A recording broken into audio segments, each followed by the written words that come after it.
हमारा discussion basically है reversible reactions के साथ। ठीक है, reversible reactions are those reactions जहाँ पे एक तरह का डायनामिक इक्विलिब्रियम चल रहा होता है। पहले तो हम फोकस करते हैं कि what is a dynamic equilibrium. देखो, हम अभी तक जितने भी रिएक्शंस केमिस्ट्री में पढ़ते हैं उसमें हमारा ये मानना होता है कि एक रिएक्टेंट होगा, वो रिएक्ट करेगा और प्रोडक्ट बन जाएगा, राइट। लेकिन कुछ रिएक्शंस ऐसे भी होते हैं जहां पे रिएक्टेंट रिएक्ट करके प्रोडक्ट तो बनाता है, लेकिन प्रोडक्ट क्योंकि अनस्टेबल होता है तो प्रोडक्ट वापस रिएक्ट करके रिएक्टेंट बना लेता है। इसकी काफी सारी एग्जांपल्स हमें मिल सकती हैं, हम इसमें से कुछ एग्जांपल सेलेक्ट कर लेते हैं। जैसे हाइड्रोजन और आयोडीन का एक रिएक्शन है, ये मिलकर हाइड्रोजन आयोडाइड तो बना लेते हैं, लेकिन हाइड्रोजन आयोडाइड नॉर्मल कंडीशंस पे थोड़ी सी अनस्टेबल होती है, या ये कह लो कि ये वापस डीकम्पोज होकर हाइड्रोजन और आयोडीन बन जाती है। इसका मतलब है कि ये एक ऐसा रिएक्शन हमारी जिंदगी में आया है जिसमें रिएक्टेंट रिएक्ट करके प्रोडक्ट बना रहे हैं और फिर वापस प्रोडक्ट क्या कर रहे हैं, वापस रिएक्टेंट में कन्वर्ट हो रहे हैं।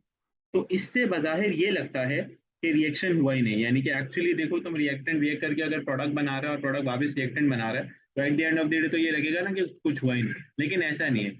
इशू इज या होता ये है कि कुछ रिएक्टेंट रिएक्ट करके प्रोडक्ट बनाता है। मान लेते हैं हम कि इनिशियली हमारे पास 100 मोल्स थे इनके, किसके, रिएक्टेंट के। ठीक है, प्रोडक्ट बना शुरू में मान लेते हैं 50 मोल्स का। इसका मतलब ये है कि आफ्टर सम टाइम ये 50 मोल्स वापस कन्वर्ट होंगे रिएक्टेंट में, तो मान लेते हैं 75 मोल्स रिएक्टेंट है और 25 मोल्स अब फाइनली क्या है, प्रोडक्ट है।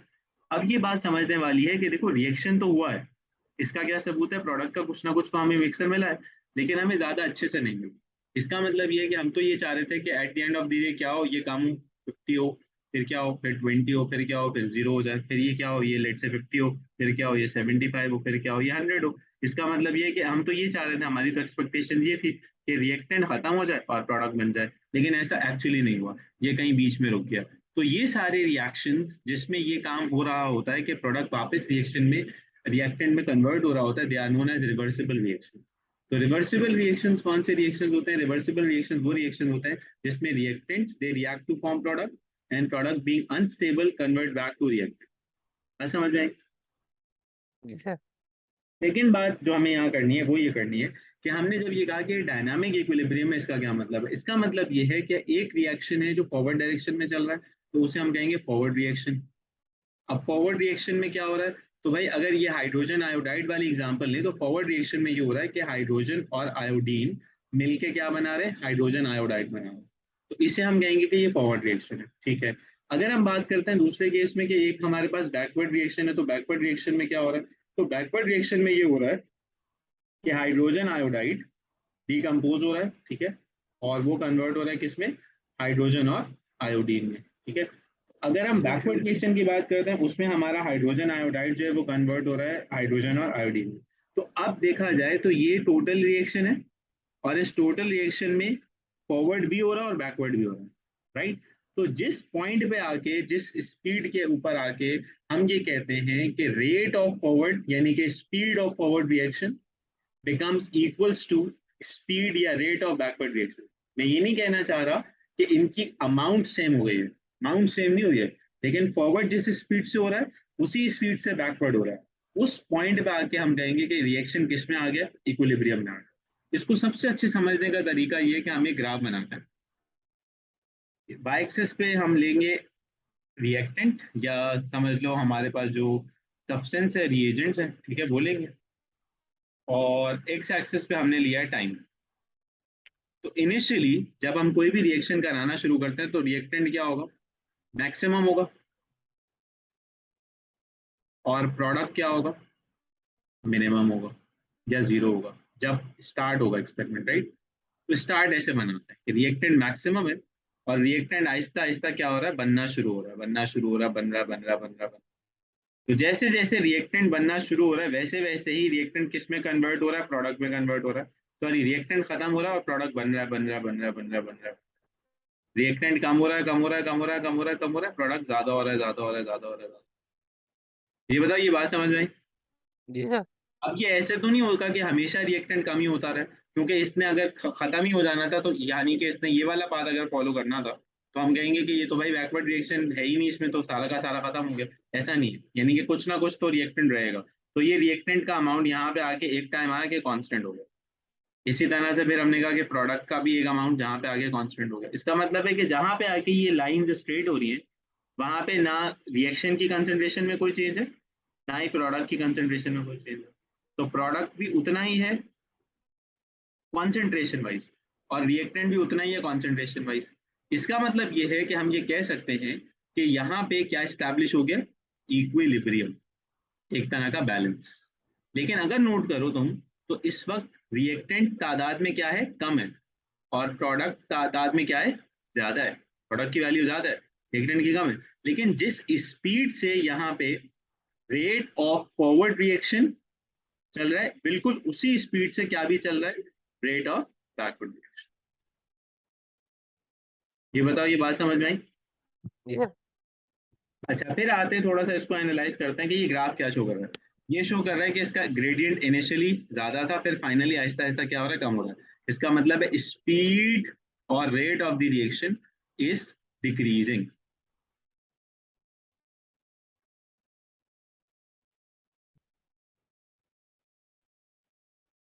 इसी तरह से अगर आप उसे देखें तो ये क्या शो कर रहा है, ये भी स्पीड जो है वो डिक्रीजिंग। तो हम ये कह सकते हैं कि एट द स्टार्ट बहुत स्पीड में था रिएक्शन, लेकिन फिर वक्त के साथ साथ क्या हो गया, स्पीड कम हो गई। ठीक है, तो अब हाँ ये हो गया एक रिवर्सिबल रिएक्शन। अब रिवर्सिबल रिएक्शन के अंदर अगर हम ये कहना चाहते हैं कि इक्विलिब्रियम किस तरह का होगा, तो इक्विलिब्रियम होगा डायनामिक इक्विलिब्रियम। डायनामिक इक्विलिब्रियम का क्या मतलब है, चलता फिरता इक्विलिब्रियम। इसमें ये भी हर वक्त कन्वर्ट हो रहा है, इसमें ये भी हर वक्त कन्वर्ट हो रहा है इसमें। अब मैं केमिस्ट्री की मिसाल के अलावा आपको थोड़ी दूसरी एग्जांपल देता हूँ। लेट से मैं आपसे कहता हूँ कि देखो हम खाना खाते हैं, ठीक है। अब हम खाना जब खा रहे होते हैं तो क्या हमारी बॉडी उसको डीकम्पोज नहीं कर रही होती, उसमें से एनर्जी नहीं निकाल रही होती? जवाब में निकाल रही जी होती है, लगा देते तो खा रहे होते हैं, डीकम्पोज हो रहा होता है खाना साथ साथ। तो एक तरफ से आप जो रिएक्टेंट दे रहे हैं, खाने की बाइट आपने मुंह में डाली, दैट इज रिएक्टेंट, और उसका प्रोडक्ट क्या बना, आपको एनर्जी मिली। फिर रिएक्टेंट डाला, फिर एनर्जी मिली, फिर रिएक्टेंट डाला, फिर एनर्जी मिली। तो ये काम तो है। लेकिन अब आपका जैसे जैसे पेट भरता जाएगा, क्योंकि स्टमक में अब आपके पास रिएक्टेंट जमा हो रहा है, तो अब आपका स्टमक जो है वो क्या करेगा, आपको बोलेगा बस करो, सिग्नल देना शुरू करेगा, बस नहीं खाओ और नहीं खाओ, मेरा पेट भर गया है। अब वो जो सिग्नल दे रहा है वो किसी तरह से आपको रोक रहा है कि भाई बस, आई एम डन। और अगर हम खाते रहेंगे तो वॉमिट आउट हो जाएगा, सारा जो रिएक्टेंट था वो बाहर आ जाएगा, राइट। तो प्रोडक्ट बनना ही खत्म हो गया, बनना ही बंद कर दिया उसने at the end of the day, क्योंकि रिएक्शन रिवर्सिबल चल रहा है। तो हमारा एनर्जी इनटेक भी हो रहा है साथ साथ, और हमारी बॉडी एनर्जी कंज्यूम भी कर रही है। इनटेक भी हो रहा है, कंज्यूम भी कर रही है। लेकिन अगर हम ज्यादा खा रहे हैं और बॉडी को टाइम नहीं मिल रहा वो कंज्यूम करने का, तो क्या होगा, तो ये होगा कि फिर हमारी बॉडी मेल फंक्शन करेगी, सिस्टम खराब होगा। ये बताओ, ये बात समझ में आई? जी समझ आ गई। ठीक है। अच्छा, ये वाली बात हो गई। अब हम क्या करना चाहते हैं, अब हम ये करना चाहते हैं कि ठीक है, हमें ये समझ में आ गया कि दुनिया में कुछ रिवर्सिबल रिएक्शन है, दुनिया में कुछ ऐसे रिएक्शन होते हैं जहाँ पे हम जो है वो रिएक्शन कंडीशंस के हिसाब से देखते हैं, तो रिएक्टेंट प्रोडक्ट बनता रहता है, प्रोडक्ट रहता है। तो अब हम क्या चाहेंगे भाई, मान लो हम ये चाहते हैं कि हम कोई रिएक्शन करा रहे हैं, तो उसका अल्टीमेट गोल ये है कि प्रोडक्ट क्या हो, प्रोडक्ट ही बने, तभी तो वो रिएक्शन करा रहे हैं। अगर प्रोडक्ट बन ही नहीं रहा, वापस रिएक्टेंट बन जाता है, इसका मतलब है कि फिर हमें फायदा नहीं है। तो हम ये क्या करते हैं, हम वो कंडीशंस ढूंढते हैं जिसके ऊपर हम प्रोडक्ट की यील्ड को मैक्सिमाइज कर लें।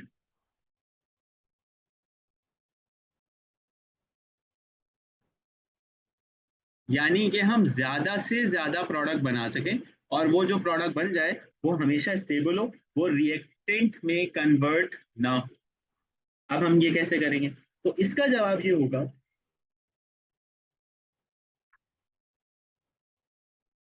कि उसके लिए आप चार बेसिक कंडीशन ध्यान में रखेंगे।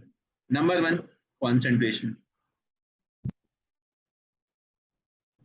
अगर आप रिएक्टेंट उठाते हैं, लेट से ए प्लस बी, और ये बनाते हैं सी प्लस डी का प्रोडक्ट, और वापस ये बनाते हैं, तो ये रिवर्सिबल रिएक्शन हो गया। अब ए और बी की अगर मैं क्वांटिटी बढ़ा दूं, क्वांटिटी ए और बी की इंक्रीज कर दूं, तो सवाल ये है कि क्या होगा। तो भाई अगर ए और बी हम ज्यादा डालेंगे, तो ये वाला रिएक्शन क्या होगा, फास्ट होगा, ये वाला रिएक्शन ज्यादा रैपिड होगा। अब इसको हम इस तरह से समझते हैं, मिसाल के तौर पे मैं आपसे ये कहता हूँ कि अगर चीजों की रिएक्टेंट की तादाद कम हो तब ज्यादा प्रोडक्ट बनेगा, या ज्यादा हो तब ज्यादा प्रोडक्ट बनेगा। इस बात को छोड़ देते हैं कि ये रिवर्सिबल है या नहीं है, सिर्फ इस बात के ऊपर फैसला करते हैं कि रिएक्शन ज्यादा कब होगा। तो जवाब ये, जब चीजें शुरू में शामिल करने वाली ज्यादा होंगी तो रिएक्शन ज्यादा होगा, जब शुरू में शामिल करने वाली चीजें कम होंगी तो रिएक्शन कम होगा। इसे कैसे देख सकते हैं? इसे ऐसे देख सकते हैं कि अगर मैं आपसे ये कहता हूँ कि मेरे पास एक आयरन छोटी सी कील है आयरन की, लोहे की, और पूरा पानी का जहाज है मेरे पास, तो किस में जंग लगने के चांसेस ज्यादा है? तो इसका नेचुरल सा जवाब है कि पानी के जहाज में जंग लगने के चांसेस ज्यादा है। भाई क्यों ज्यादा है वहां पे? क्योंकि वहां ज्यादा आयरन मौजूद है, तो हवा में कहीं पे भी ऑक्सीजन होगी वो फौरन उसके साथ मिल जाएगी और वो क्या बना लेगा? रस्ट बना लेगा। जबकि जो कील है वो तो जब तक हम लगाना चाहें किसी भी लकड़ी में लगी रहती है, हालांकि एनवायरमेंट में होती है ऑक्सीजन, लेकिन वो इतनी कम होती है कि वो रिएक्शन ही नहीं कर पाती। ये बिल्कुल ऐसे ही है कि अगर मैं आपसे ये कहता हूँ कि आजकल जितनी महंगाई चल रही है, रोड के ऊपर किसी को 1 रुपया मिले तो वो उसको उठाएगा? जवाब में नहीं उठाएगा। भाई क्यों नहीं उठाएगा? भाई इसलिए नहीं उठाएगा कि वो 1 रुपये का कोई मतलब कोई फायदा ही नहीं है उसको। जब तक रोड पे कोई 1000 रुपए, 500 रुपए, या कोई गरीब को अगर आप 1 रुपया दें तो वो शायद आपको उस समय वापस भी कर दे। भाई क्यों वापस कर देगा? वो बोलेगा यार 1 रुपए का आता क्या है, जहर भी नहीं आता, मैं क्या करूंगा, मैं कैसे खाऊंगा। तो समझने वाली बात ये कि रिएक्टेंट अगर ज्यादा होगा तभी प्रोडक्ट क्या होगा? ज्यादा होगा। अब अगर मैं ये चाहता हूं कि ये वाला रिएक्शन तेज हो, यानी कि मैं चाहता था कि सी और डी बने, मैं इसमें इंटरेस्टेड था क्योंकि मेरे लिए क्या है, ये तो प्रोडक्ट है। तो अगर मैं इसमें इंटरेस्टेड हूं तो मुझे क्या ज्यादा इस्तेमाल करना पड़ेगा? ए और बी को।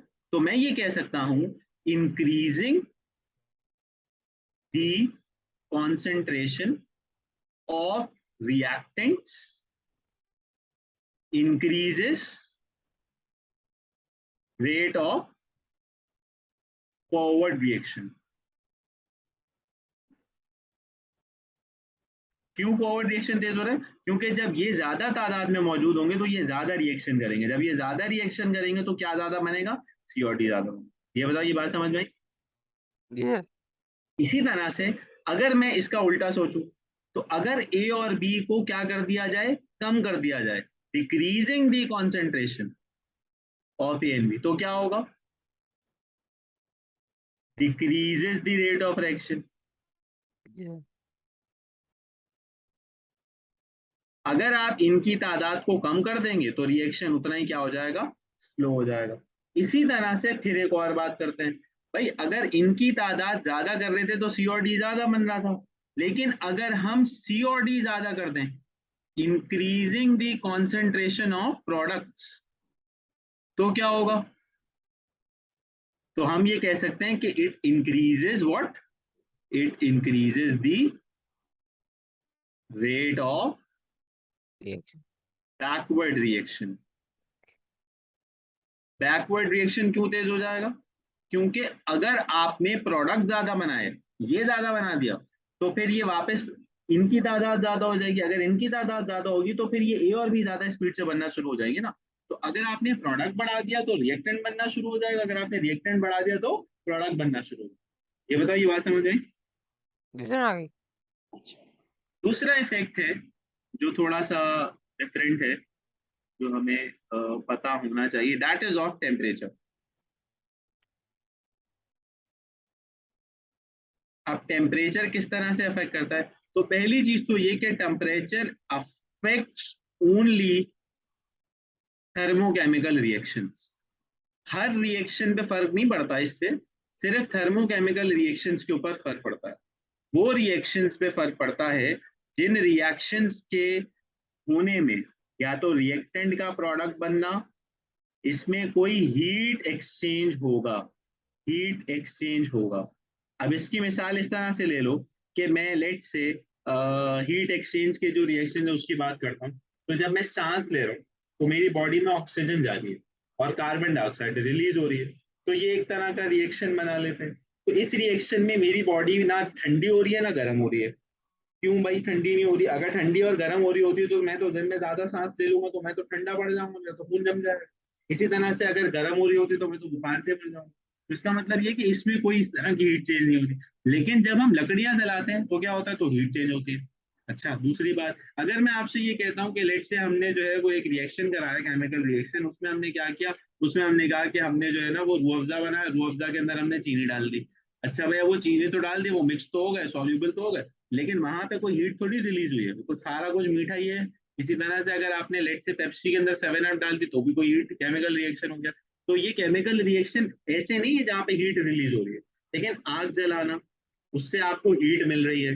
पेट्रोल जल रहा है, उससे आपको हीट मिल रही है।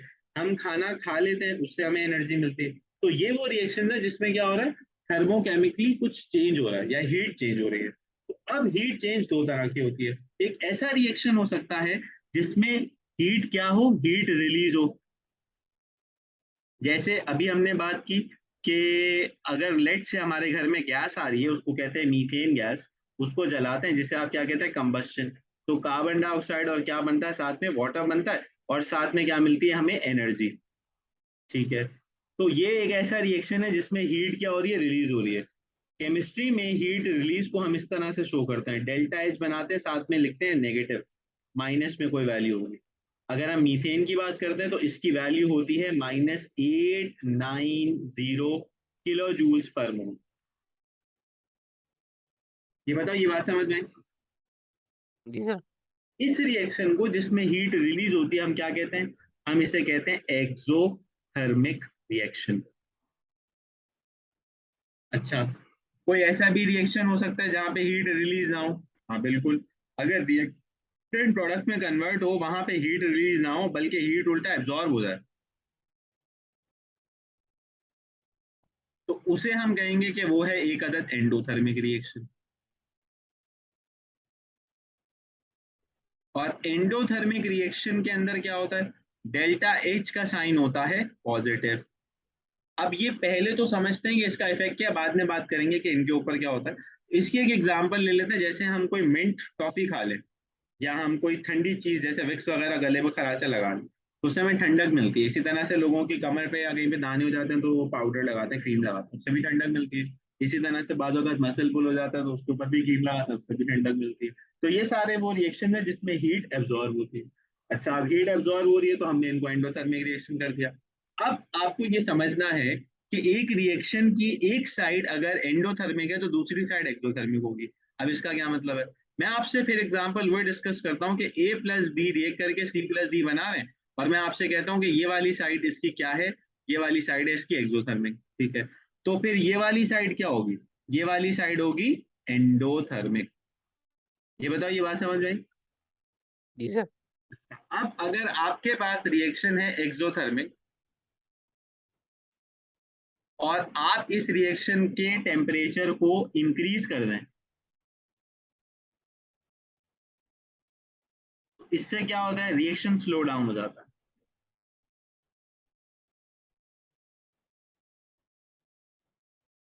अच्छा, अगर आपके रिएक्शन है कोई एंडोथर्मिक, उसमें आप टेम्परेचर इंक्रीज कर दें, तो उससे रिएक्शन क्या होता है, उससे रिएक्शन स्पीड अप हो जाता है।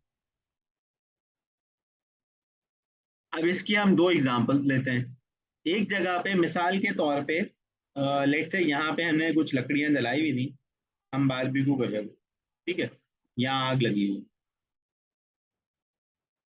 एक भाई ने क्या किया, इस आग के पहले कहीं पे नीचे, यहाँ कहीं पे दूसरी आग लगा ली। अब क्या होगा, जब यहाँ आग जलेगी तो यहाँ पे भी कार्बन डाइऑक्साइड बनेगी। वो कार्बन डाइऑक्साइड इस आग को क्या करेगी, सप्रेस करेगी, बुझाएगी। क्यों? क्योंकि carbon dioxide non flammable gas होती है, कार्बन डाइऑक्साइड जलती नहीं है। तो असल में इस ब्लू वाली आग को किसने तंग किया है, येलो वाली आग में। तो अगर आप टेम्परेचर एक्सोथर्मिक रिएक्शन का इंक्रीज कर देंगे तो उससे रिएक्शन को नुकसान होगा, क्योंकि वो हीट रिलीज करना चाह रहा था, उल्टा आप उसको पकड़ा रहे हैं। तो अगर मैं आपसे ये कह देता हूं कि इस केस में हम देखें और हमने इसका टेम्परेचर इंक्रीज कर दिया, तो क्या होगा, तो इससे जो रिएक्शन स्पीड है वो बैकवर्ड चली जाएगी। बैकवर्ड जाने का क्या मतलब है, सी और डी जो है वो कम होगा। तो हम ये कह सकते हैं कि equilibrium will shift backwards. Okay. बात समझ में आई? क्योंकि ये जी यहाँ सर। पे क्या था, एक्सोथर्मिक था। Is this clear? जी समझ गया। इसी तरह से अगर हम लेट से एक रिएक्शन सोचें जिसके फाइनल साइड पे हमें कुछ प्रोडक्ट में एंडोथर्मिक नजर आता हो, ठीक है, तो एम सी रिएक्ट करके बनाते हैं लेट से पी क्यू, और यहाँ पे हमारे पास जो रिएक्शन साइन था दैट वाज पॉजिटिव। तो अगर अब आप इसका टेम्परेचर इंक्रीज करेंगे तो क्या होगा, तो इससे हमें फायदा होगा, फॉरवर्ड रिएक्शन तेज हो जाएगा, तो इक्विलिब्रियम विल शिफ्ट फॉरवर्ड, क्योंकि आपने कहा कि ये ज्यादा हीट एब्जॉर्ब कर रहा था और आप इसको हीट दे ही रहे हैं, तो इसको हीट असल में चाहिए थी, इसको हीट की रिक्वायरमेंट थी। Is this clear? हाँ जी सर। ओके, अच्छा फिर चलते हैं, दो बातें हो गई, एक तो ये कि अगर हम रिएक्टेंट की कंसंट्रेशन बढ़ाते हैं तो क्या होता है, रिएक्टेंट की कंसंट्रेशन बढ़ाने से उस साइड को फायदा होता है जो उसके सामने होती है, यानी कि रिएक्टेंट की कंसंट्रेशन बढ़ाएंगे तो प्रोडक्ट की तरफ इक्विलिब्रियम शिफ्ट हो जाएगा, प्रोडक्ट की कंसंट्रेशन बढ़ाएंगे तो रिएक्टेंट की तरफ इक्विलिब्रियम। दूसरे केस में हम बात करते हैं टेम्परेचर की, कि अगर आपके पास एक्सोथर्मिक रिएक्शन होगा तो टेम्परेचर इंक्रीज करेंगे तो उससे रिएक्शन स्लो हो जाएगा, अगर आपके पास एंडोथर्मिक रिएक्शन होगा तो उसके टेम्परेचर इंक्रीज से रिएक्शन को फायदा होगा। अब आते हैं दो और बातों पे, उसमें से एक कहलाती है कि हम बात करें आपसे प्रेशर की।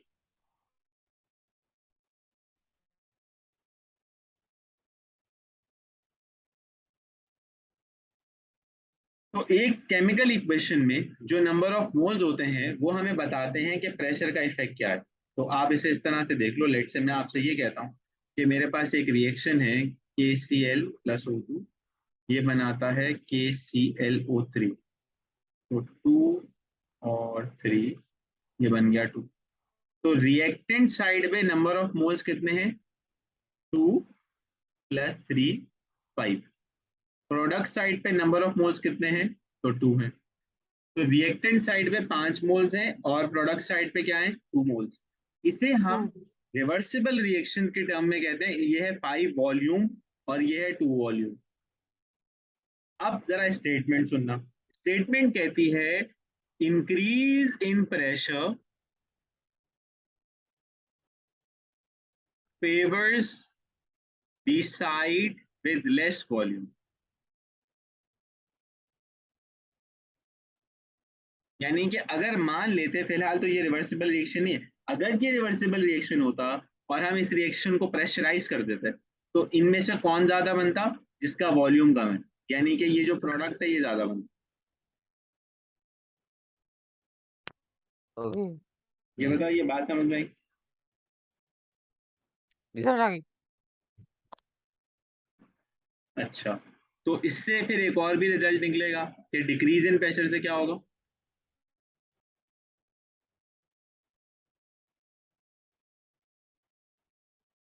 और decrease in pressure favours the side with more volume, उल्टा हो जाएगा। ठीक है, अब इसकी बात करते हैं अगर, तो इसके रिएक्टेंट्स में कितने मोल्स हैं, 2 मोल्स हैं, 1+1। प्रोडक्ट में कितने हैं, 2 मोल्स हैं, तो इस रिएक्शन को इंक्रीज और डिक्रीज से कोई फर्क नहीं पड़ेगा। इसी तरह से अगर हमारे पास कोई रिएक्शन है ऐसे, तो इसका अगर हम इंक्रीज करेंगे प्रेशर तो क्या होगा, तो ओजोन या O3 ज्यादा बनेगी, अगर डिक्रीज करेंगे प्रेशर तो O2 ज्यादा बनेगी। ये बताओ, ये बात समझ में आई? जी सर। चौथी और आखिरी कंडीशन है दैट इज द कैटलिस्ट।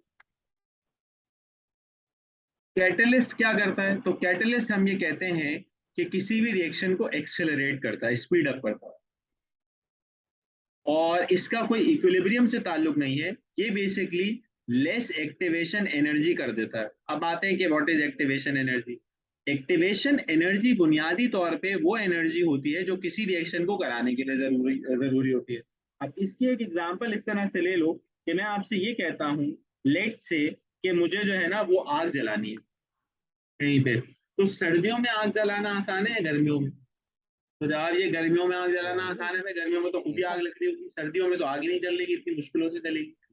अब आप ये समझें कि सर्दी ने क्या किया, सर्दी ने आग जलाने को मुश्किल कर दिया, तो सर्दी acted as a negative catalyst, यानी कि उसने रिएक्शन को स्लो कर दिया, लेकिन गर्मी acted as a positive catalyst. उसने क्या किया, उसने पहले ही एनर्जी कम कर दी थी और अब हमें एनर्जी कम इस्तेमाल करनी पड़ी और हमने जरा सी आग लगाई, वो फौरन भड़क गई। ये बताओ, ये बात समझ में आई? जी सर। अब हमें ये सारी जो बहस की हमने, वो पढ़नी है दो चीजों के लिए। एक है Haber Bosch process. Haber Bosch process से हम अमोनिया बनाते हैं।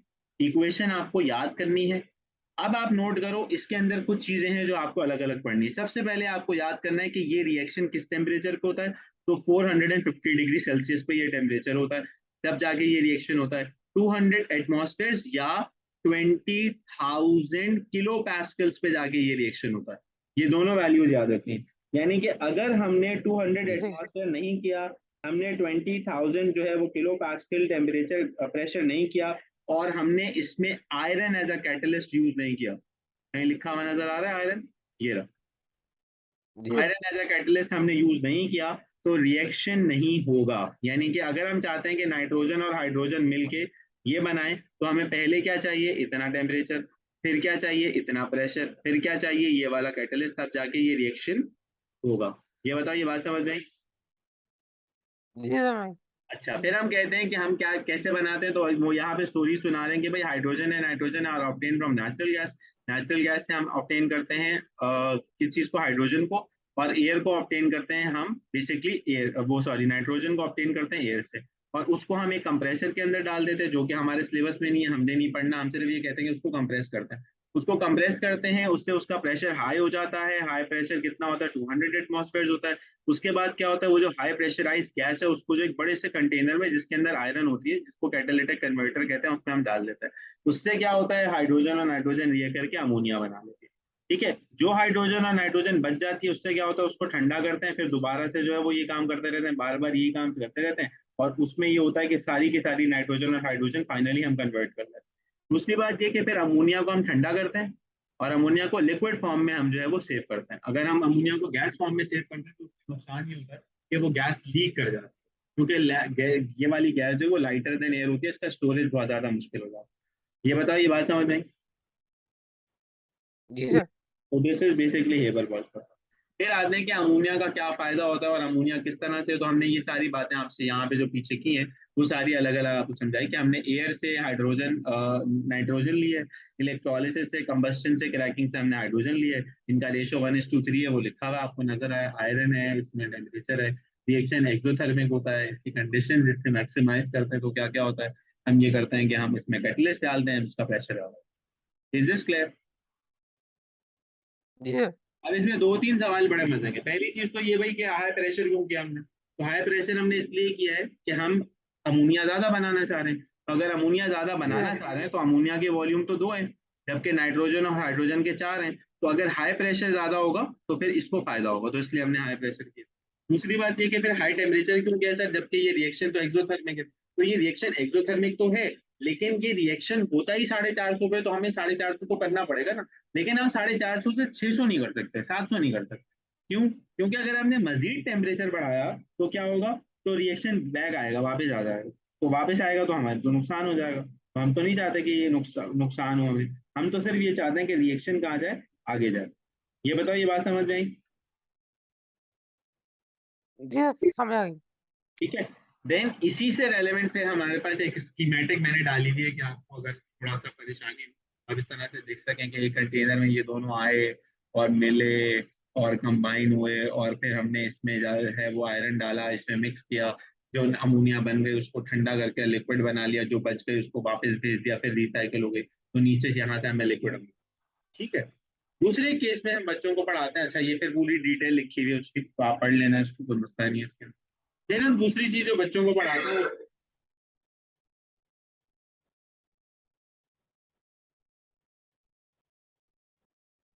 पढ़ाते हैं हम जो दूसरी चीज, वो होती है बेसिकली कि अमोनिया क्यों बनाई। तो अमोनिया बनाई इसलिए जाती है कि अमोनिया सबसे ज्यादा कहाँ इस्तेमाल होती है, फर्टिलाइजर। फर्टिलाइजर।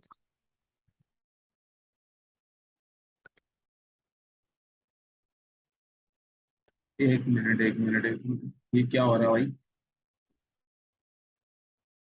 ओह, ओके ओके,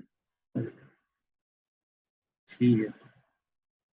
बैकग्राउंड पर ये रिकॉर्डिंग प्ले हो रही है, वापिस आता है।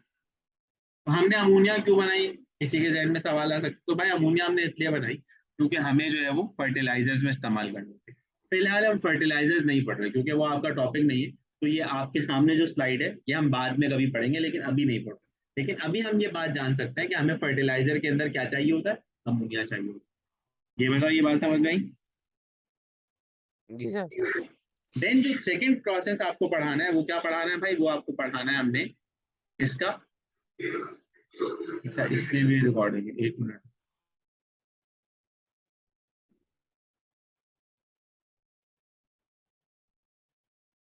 सेकेंड प्रोसेस हमने आपको पढ़ाना है कॉन्टैक्ट प्रोसेस, जिसमें हम ऑक्सीडेशन ऑफ सल्फर करते हैं, SO2 ऑक्सीडाइज होता है और क्या बनाता है, SO3 बना।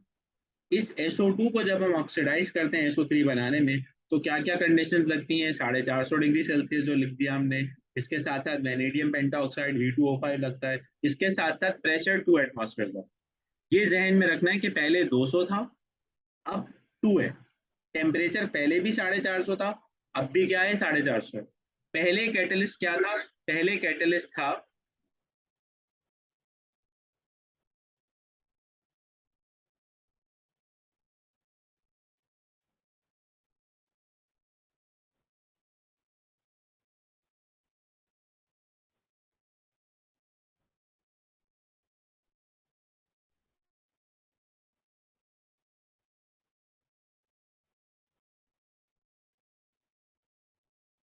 यार एहसन, वो सॉरी ताहा, मैं जी सर। थोड़ा सा काम है मुझे, मैं अर्जेंट, मैं फिर बाद में तुमसे बात ओके सर। करूँ।